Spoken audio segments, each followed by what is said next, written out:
Hey guys, welcome to Thrive Bites podcast. I'm your host, Dr. Colin Zhu, and thank you so much for listening on. You could have been anywhere in the world and you decided to spend just a few moments of your precious time, and we greatly appreciate it. Here on the podcast, we talk about three things: living a plant-powered lifestyle, enhancing emotional resilience, and creating a thriving mindset. And I interview a range of passionate guests such as physicians, dietitians, coaches, entrepreneurs, and many more. And please join me as I deliver these engaging, informative, and high-valued conversations for you. And just remember, the first 5 seasons of the Thrive Bites podcast can now be found in the new TheChefDoc app, available in your Apple Store and Google Play stores. So what are you waiting for? Come on inside. Hey guys, what's going on? This is Dr. Colin Zhu, aka TheChefDoc, and thank you so much for joining us for another episode. I have a great episode by the co-founders of Married to Health, Dahlia and James Marin. They are plant-based dietitians. We have a great episode talking about all things gut health, the microbiome, the microbiota, things and topics that concern people a lot, which is SIBO, IBS, when to take probiotics, when is it not great to take probiotics, and much more. So you don't want to miss this. Definitely stay tuned. Okay, guys. Well, welcome to another episode of Thrive Bites podcast. I'm your host, Dr. Colin Zhu, and thank you so much for being here with us. You could have been anywhere in the world, and you decided to share your precious moments with us today. And we are super excited for you to be here and spend those moments with us. I am joined by a lovely guest. I think what I admire about them, even more than their brilliant minds, is how awesome, seemingly from the outside, their relationship are with each other. And it's a very admirable to be able to have not just one, but 2 registered dietitians working in the lifestyle / plant-based movement, but also doing it together, within family, and how they, married all of that together. So today's, we have Dahlia Marin. She's a registered dietitian. I'm going to ask her about her other acronyms as well. I don't want to mess those up, as well as her counterpart, James Marin. They are both the co-founders of the integrative dietetics practice, Married to Health, and they're the first 100% plant-based SIBO / IBS nutrition program.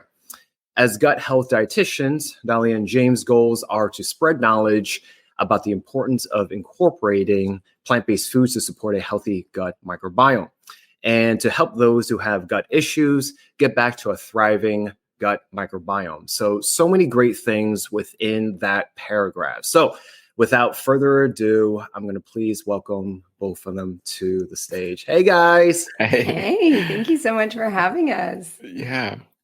Thank you so much for, coming on board. Like we were talking before, I know you guys are super busy. So we really appreciate experts that, take the time out, and you guys are all about education. So I'm really excited about, today's episode. Number one, where are you guys calling from?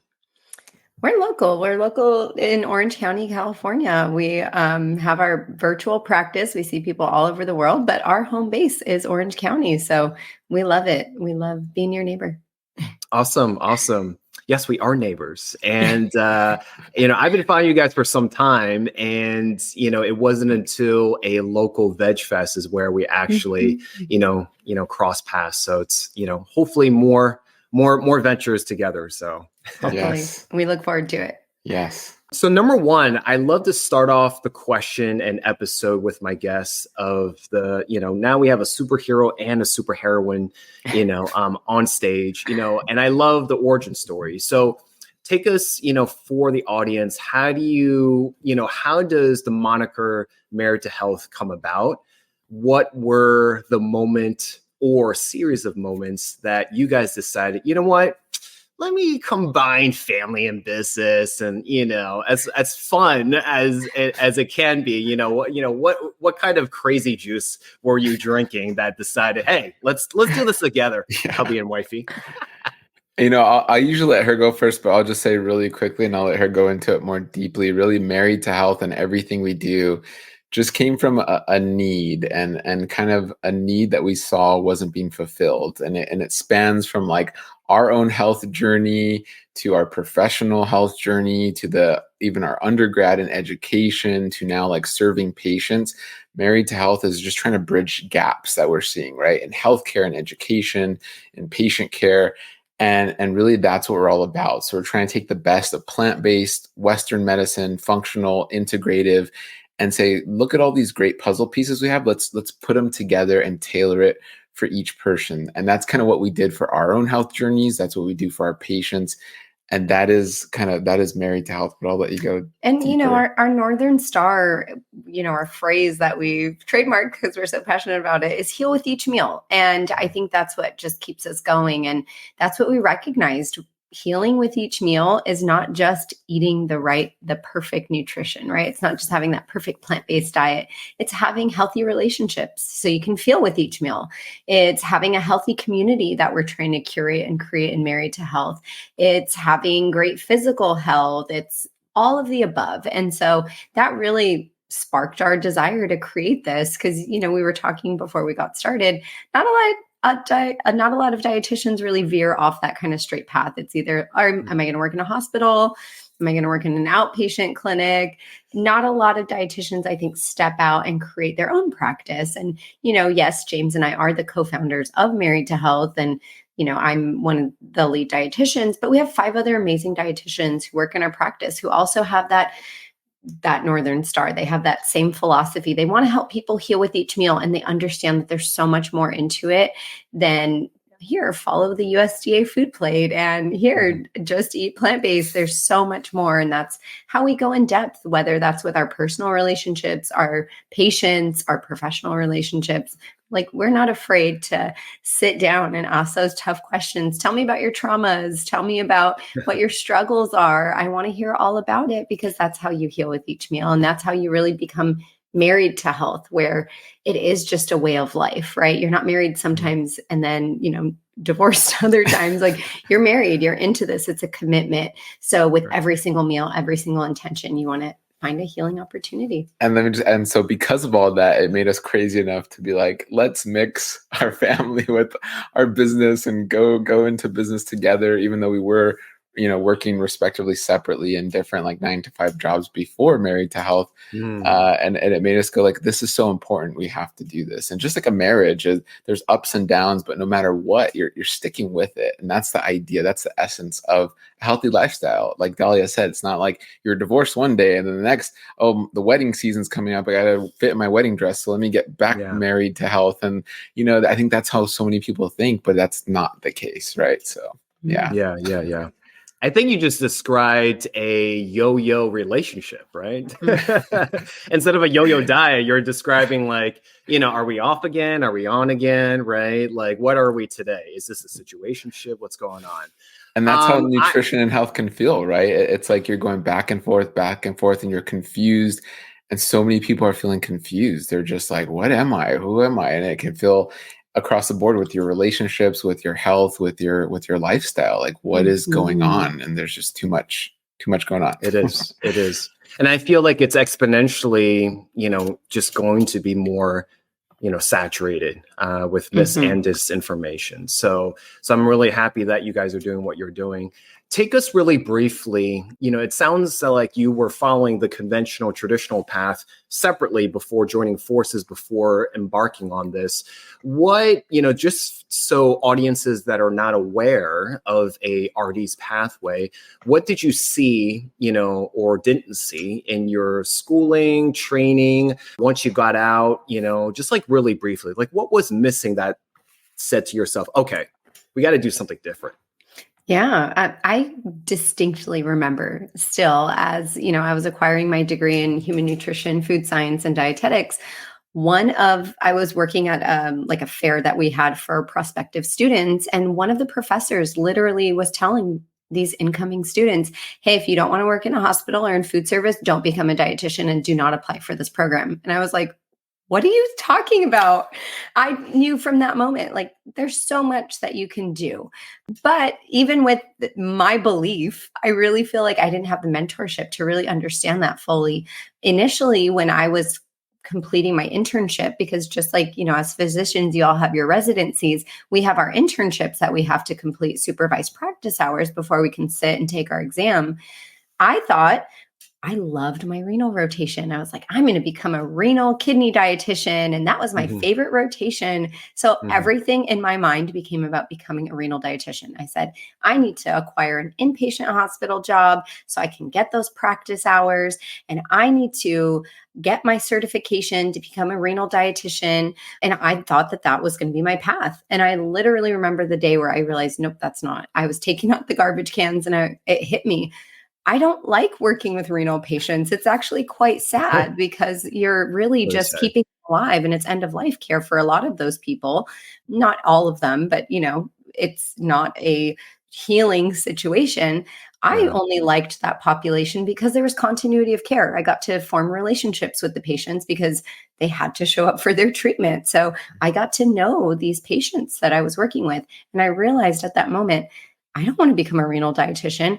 I want to have that outpatient opportunity, because I already saw in the hospital, really the only ones you'd have continued relationships with were those frequent flyers that we all know are constantly in the hospital because of their poor health. And I didn't want to work on that side of health or disease. I wanted to work on more of the preventive side. And that took me along quite an interesting journey. I was inpatient. I got the opportunity to work on a cool contracting opportunity where I got to go to organizations like Loma Linda and other large companies to run employee health screenings. I worked at an outpatient clinic in an underserved area. I have worked with pediatrics and worked in a pediatric clinic because I thought, where's a better place to start than the beginning with kids? It kept taking me further because, I have my own health story. And as I was learning more about my own health, I was like, oh, wait, hold on. I think there's something to be said about integrative functional medicine and nutrition. So I started a position in that and learning more about that and got certified in, functional nutrition and integrative nutrition. And then I was like, wait, they keep talking about the gut. And it led me to the gut. So I think that's where everything was pointing me the entire time. And that's what then made me feel like, hey, I need to just do my own thing. We were part of a larger practice with a gastroenterologist, other primary care physicians, and others. And then we realized, you know what, this is wonderful. And it was such a great opportunity. And we really have a lot to share with other fellow colleagues and other fellow dietitians. So, I've been a dietitian now for over a decade, and it's been quite a journey. But I would say for the better part of that, I've been working in gut health, so passionate about gut health, and really continue to want to teach other dietitians, show other dietitians, there's no one way, there's no one path. You can really DIY it, do your own thing, as long as you're working ethically and you have your patient's best interest in mind, you can do something like Married to Health. For sure. The rotations are pivotal because it allows us to explore. And it's very rarely that exactly what you want, and then you come out of the gate, and you just know what to do, from there. For me in my journey, it was a lot of explorations. I followed functional docs, I followed integrative docs, naturopaths, the list goes on. And, I found lifestyle medicine, and that's what called me. So it is very good to actually explore. And I think how you guys ended up where you are is meant to be, right? Because all those things were needed for you to be like, okay, we know what not to do or do less of. Let me kind of like cherry pick and, incorporate and, fit together that puzzle piece together. So yeah. And it's brought us to a place where we have a unique opportunity to not just work with patients, because, as much as I love doing that, you don't have to do that as a dietitian. James hasn't for the last couple of years. So we have a whole nother facet of Married to Health. And we actually have multiple dietitians who work with Married to Health who don't see any patients with Married to Health because we have just other cool things happening. There's 7. Well, so there's 6 dietitians who see patients. There are 3. So we have 9 total dietitians on our team. Oh, wow. So 3 in the back end, 6 in the front end. And it's very cool. There's so much opportunity. And to your point, Colin, is like, you're gaining that experience. Life is that journey, right? And every kind of step you're taking, hopefully it's in a positive way, But even if it doesn't feel like it at the time, you look back and just go, oh, that was leading me towards something. I learned from it, even though if it wasn't as positive as it could have been, you learn and you grow and you find kind of that calling eventually, staying on that path. So, and it's led us to other cool relationships. We work with food companies, we work with some nutraceutical companies. We, on social media, provide what we like to refer to as infotainment, where it's evidence-based info in an entertaining way. So it's just really fun to incorporate our other dietitians and the rest of our team in on all these cool things that we are so grateful and blessed to do. I think, I totally, agree and concur, because, that's what I do as well. And it just allows for so much, variety and diversity, which, is a nice segue to our main, topics. I can talk to you guys all day long about, the career motivation. It's almost like we're guidance counselors now for like healthcare professionals, right? Yes. Hey guys, what's going on? This is Dr. Colin Zhu, aka TheChefDoc, and thank you so much for joining me on another video. I'm very excited to talk about a few things in regards with checking. So when was the last time that you had a chance to visit your primary care doctor, or the last time you saw your provider and had a annual check, a wellness check? When's the last time you have checked for STDs or just had a general understanding of what preventative care is or wellness? So I'm very happy to let you guys know that I've partnered with Let's Get Checked, and it is a fantastic company where they do end-to-end collection and testing. And so what that means is that they provide a very great user experience, a very great, seamless, efficient process of getting your wellness check, your labs check, cholesterol, your diabetes score. They help you calculate your heart risk. They go into men's health, women's health, and also sexual health as well. And so how it works is that you go online, you order your tests, and you receive a box like this, okay? What I currently have is my diabetes and heart collection. I also have one for micronutrients. And basically it comes in a box like this. So thank you for watching this video, and let's all get checked together, and I'll see you guys on the next one. Okay, so my first question is, let's talk about what in the popular form is called leaky gut, syndrome, or leaky gut, right? In the medical community, we call this intestinal permeability. So explain to the audience, because I think this is a nice segue to the, quote unquote, meatier topics. And what is it, right? How does it form? And why do we need to be concerned about it, would you say? No, such a good topic. I always say, the three most important parts of a well-functioning gut are the barrier, the balance of bugs that live in the gut, and the flow of the gut. And so if any one of those major three things is off, you will have disease and or major symptoms that are life-altering for many people. The barrier being such an important component. We have our gut, and that's everything from mouth to anus, right? And so people, I think of all of our organs as these very robust, dense organs. They think of the brain, they think of the heart, they think of the liver, and they are very muscular and fatty and dense. That's not the case with the gut. It's a hollow organ. And so the skin, the epithelia that makes up the gut, is thinner than the skin that we have externally. And it is selectively permeable. So it allows for certain things, whether that's food particles, bacteria, other types of information, to pass into the bloodstream selectively. So our immune system can kind of assess, hey, is this a threat? Is this a good guy? Is this good for me? Is this not? So it's good to have it slightly permeable.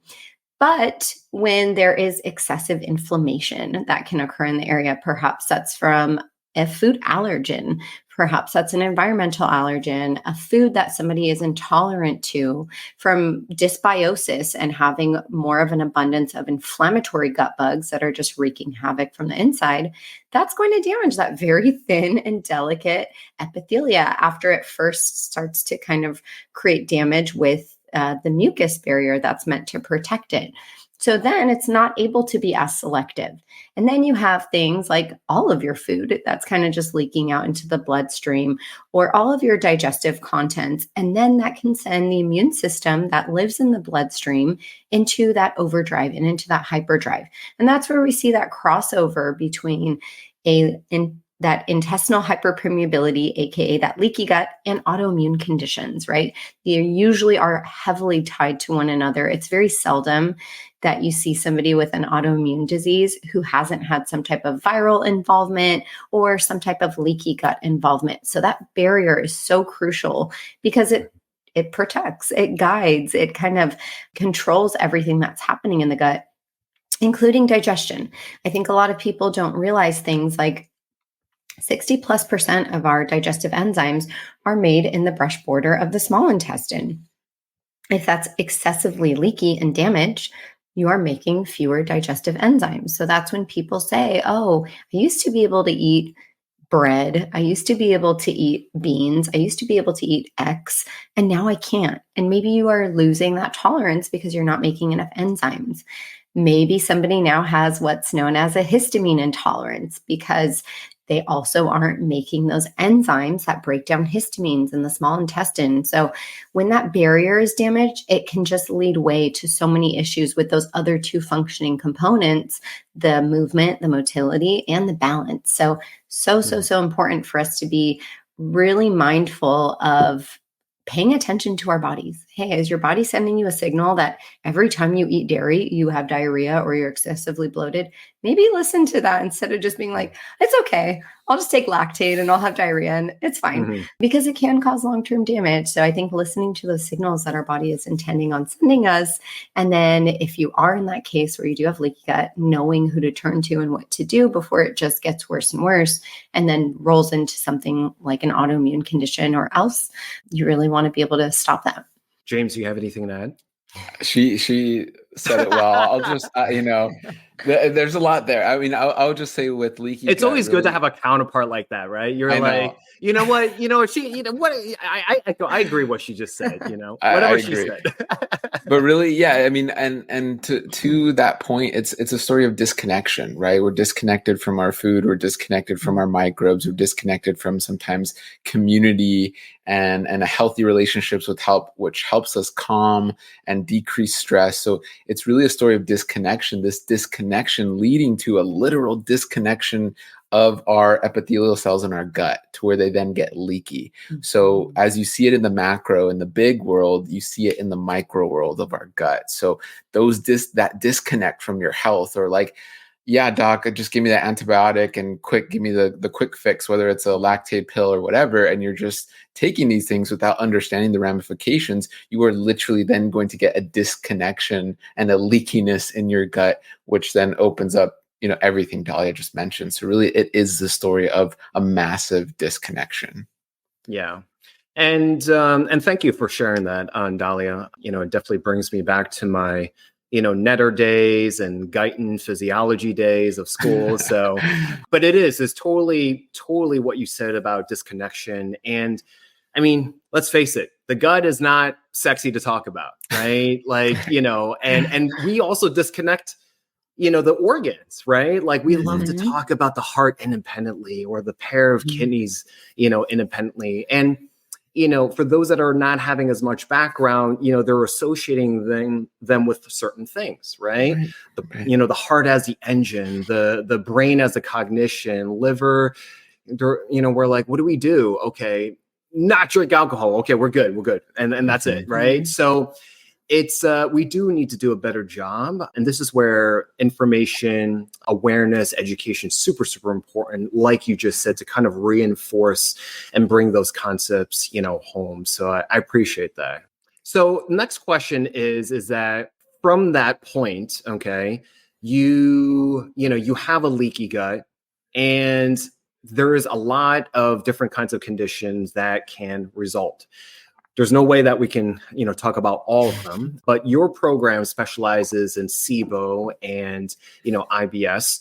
So let's talk about those two. First off, please define, what it is. And then number two, why focus on those two? For obviously you guys, I'm sure, cater towards, many other gut related conditions, but why those two? Why are they important to talk about? They are something near and dear to my heart because I'm somebody who has a previous diagnosis of IBS that I no longer identify with, right? I don't really fall into the category of the symptoms that kind of qualify somebody for irritable bowel syndrome.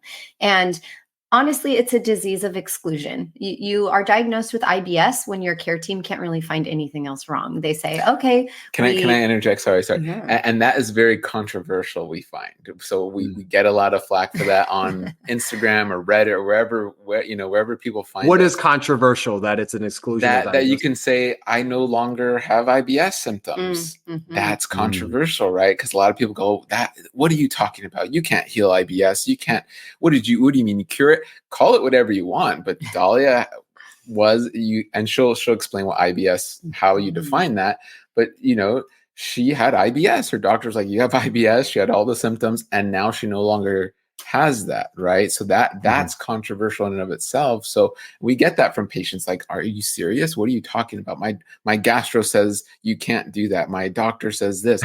And so it is, like you said, a need for education for patients, for whoever's watching, but also for healthcare professionals to go, no, you can do this. We do this, we've done it, and we continue to do it. So then what is kind of IBS? And I just wanted to point that out because it gets kind of crazy. For somebody to be considered to be diagnosed with IBS for, the last 6 months or so, they have to experience a change in defecation or bowel movements, a change in pain, and they have to consistently have that. How many people do we know who aren't gassy, bloated, having, diarrhea, constipation? So many people fall into that category. I think a lot more than the 10 to 15% that's reported.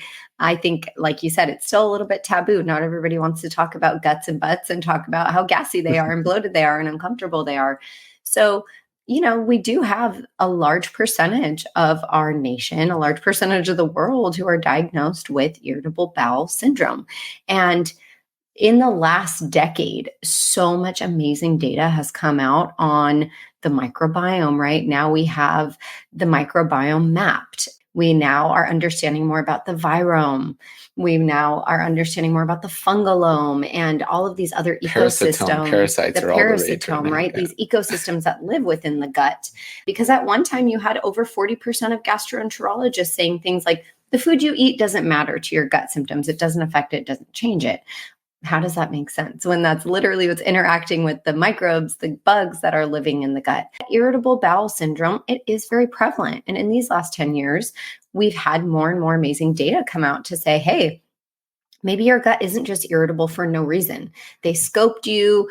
They didn't find any type of bleed, inflammation, polyps. Okay, you don't have Crohn's, you don't have colitis. There's nothing functionally wrong with you.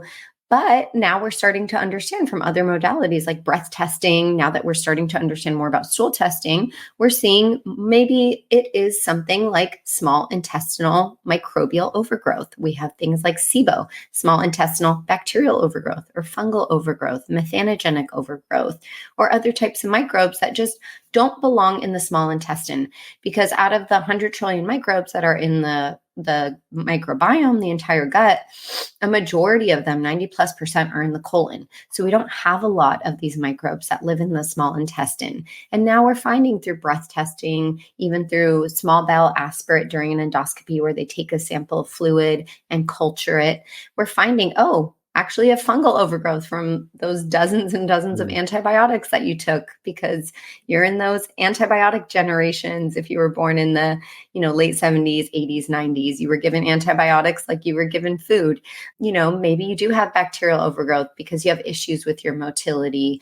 Maybe you do have some other type of microbe. Maybe you have methanogenic overgrowth because you have a lifelong history of constipation. So we're starting to find, and data showing 14 to almost 80% of IBS is actually SIBO, or small intestinal microbial overgrowth. And we're starting to name it. We're starting to diagnose it. It's become validated where now the American College of Gastroenterology has incorporated diagnosis and treatment into their guidelines. So we're now supporting patients with IBS instead of just saying, well, don't eat the foods that make you gassy or change your stool, or just stay near a bathroom and learn to live with it, right? We know it's a disorder of the gut-brain connection. And so we're creating more tools to diagnose what it actually is, We have other tools like gut-directed hypnotherapy to help really reconnect the gut to the brain. We have such amazing resources and tools nowadays where we're not just telling people, oh, it's okay that you have a stomach ache all the time. Just live with it. Because I feel like that's what I was told, right? When this was first happening about 20 years ago. Or even worse, like dietitians, where the dietitian's job is to just maintain and help the symptoms, right? Of going like, okay, you're going to, like the dietitians for the most part, and even now are saying, well, you're going to have IBS forever. Here's a diet to help manage your IBS. What we're trying to do and what we're trying to get out there and help other dietitians and even doctors do is go, not you have IBS, we're going to help you get rid of the IBS symptoms, right? With diet and lifestyle, which you can do. And you can do it in 100% plant-based way, which is also another layer to this controversy, because typically for IBS or SIBO, you're going on a more carnivore or animal-based diet. And that is why we're seeing this heightened increase in popularity of keto, carnivore, and those very, very extreme diets. It's because a lot of those people have gut issues and they feel better when they just eliminate all the fiber. It's not aggravating that IBS anymore. But and we'll get into why that's not lack it's not of a long symptoms term. does not equal healing. Yeah, it's not a long term solution. I met the author of Fiber Fuel, Dr. Will B. I'm not even going to try to pronounce his last name. It's so hard. Before he wrote the book. And there was one line that he says where, like you just said, Dahlia, is that when you're not experiencing symptoms, people just kind of eliminate certain foods that bother them, right? But his point is, just because you're wanting those short-term gains of being, symptom-free and no pain, it doesn't mean that, you're going to win in the long term, right? Like you said, there's no healing, right? Hey guys, thank you so much for watching this episode. We've decided that it's so good that we have to split it up to 2 parts. So this is part 1. Make sure to check back to part 2 and to continue the episode. And we'll see you on the next one. Hey guys, we hope you enjoy that episode. If you like that, please like, comment, and subscribe. And please follow us on Apple Podcasts, Spotify Podcasts, and anywhere that you listen to your podcasts. And if you felt that this was a benefit for someone else, please let them know. And also remember that the first 5 seasons, 150 episodes, now can be seen and heard on our new TheChefDoc app. And don't forget to give us a 5-star rating, and we greatly appreciate it. And we'll see you on the next one.